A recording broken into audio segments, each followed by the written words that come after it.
Life is a fascinating thing and sometimes unpredictable. The less we expect a trick, the more likely we are to get a powerful blow. I work in a female team and jokingly call our office the marriage terrarium at home. Out of 50 employees of the company, there are only 6 men. Linda knew about this and, to her credit, never got jealous. In 15 years of marriage, we've had all sorts of things, of course, but I never imagined our marriage would end so absurdly. Even less did I expect what it would all turn into. It all started with a corporate party in our terrarium. On a fine March day, by order of our boss, the whole team moved to the nearest restaurant, where we celebrated this very corporate event. As usual, rivers of wine, champagne, and tequila, minimal snacks, drunken dances, and other attributes of female drinking parties with all the ensuing consequences. Already quite drunk and experiencing a lack of male attention, our women took turns trying to pick up the few men. Due to the small number of the latter, my popularity was immense. During every smoke break, one of our little snakes would approach me, exhaling cigarette smoke, and try to charm me. One girl from the HR department particularly stood out.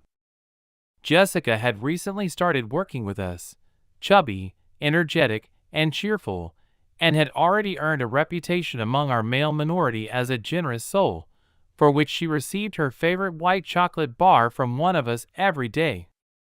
There is something magnetic about people like her. She reminded me of home comfort, pies, and warmth, but I saw her in this light for the first time. During the next smoke break, she was telling dirty jokes, and before I knew it, I had my arm around her. She suddenly fell silent. So we stood there, hugging, for quite a while. Who knows what this moment of intimacy could have led to, but luckily, I wasn't drunk enough to succumb to the urge to kiss her. I was happy in my marriage and loved my wife.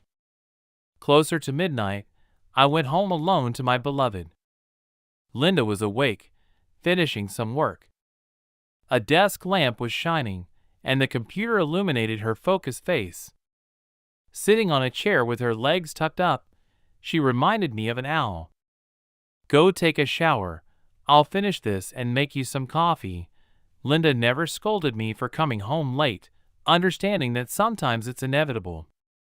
I sat and watched Linda type something with concentration. For some reason, at that moment, it seemed amusing to make her jealous, to tell her about the corporate event and embellish the reality a bit. "Linda, do you remember I told you about Jessica? Is she the one from accounting?"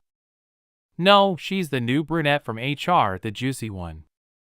"No, I don't remember." "What's with her?" "Well, she was hitting on me today." I lied with the smug look of a satisfied cat. For the first time that evening, there was a note of interest in my wife's voice. She was distracted from the keyboard and gave me a special look. And then I vividly started telling her how Jessica dragged me into the restroom, seduced me, and used me as a man.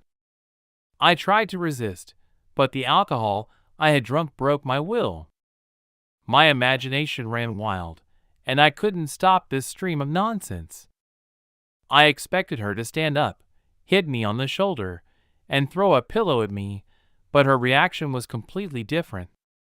Linda listened silently. I tried to laugh, but apparently it wasn't very convincing. After listening to my drunken ramblings, Linda came over, sat next to me, hugged me, and, exhaling, said, "Well, thank God." It was said with such relief that it even scared me. "I thought you'd be mad at me?" I began to sober up slowly. "Honestly, I wanted to talk to you myself, and now it was my turn to listen in silence and quietly come to a state of shock."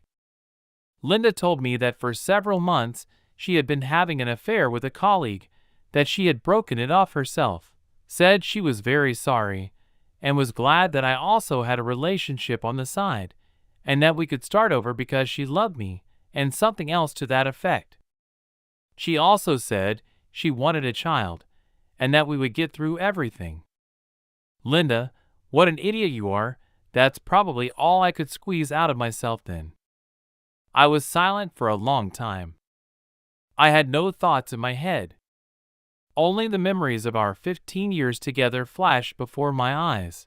Our first date, our first shy kisses, our wedding, the miscarriage, the illness, and the almost divorce 6 years ago.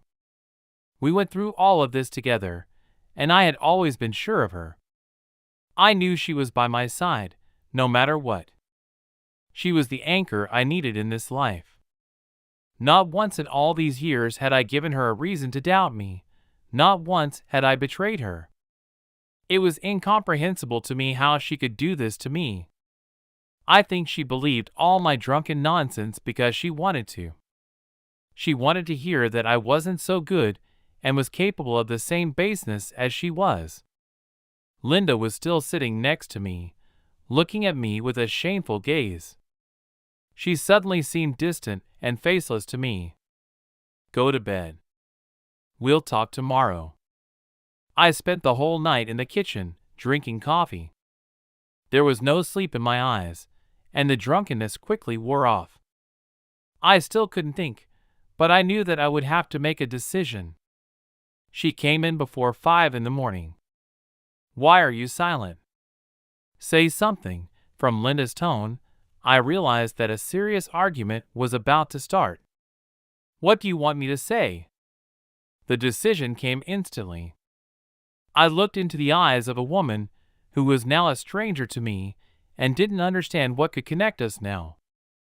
I even suddenly felt disgusted at the thought that after meeting with her lover, she would come home, lie in our bed, and make love to me. The woman I once loved, my best friend, the one I trusted unconditionally, had suddenly become a whore. I didn't want an argument, and there was only one way to avoid it, to leave, burning all bridges behind me. My brother John will come to pick up my things. Pack everything for me.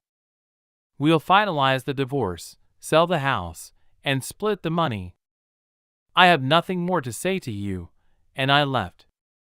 Of course, we saw each other many more times after that, in court, when selling the house, when she came to me to argue, when she drunkenly cried into the phone, begging me to come back.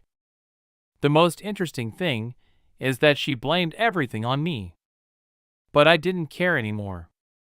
A couple of months after the divorce, at another corporate event, I had a heart-to-heart with that same Jessica. She turned out to be a good friend and knew firsthand what betrayal was.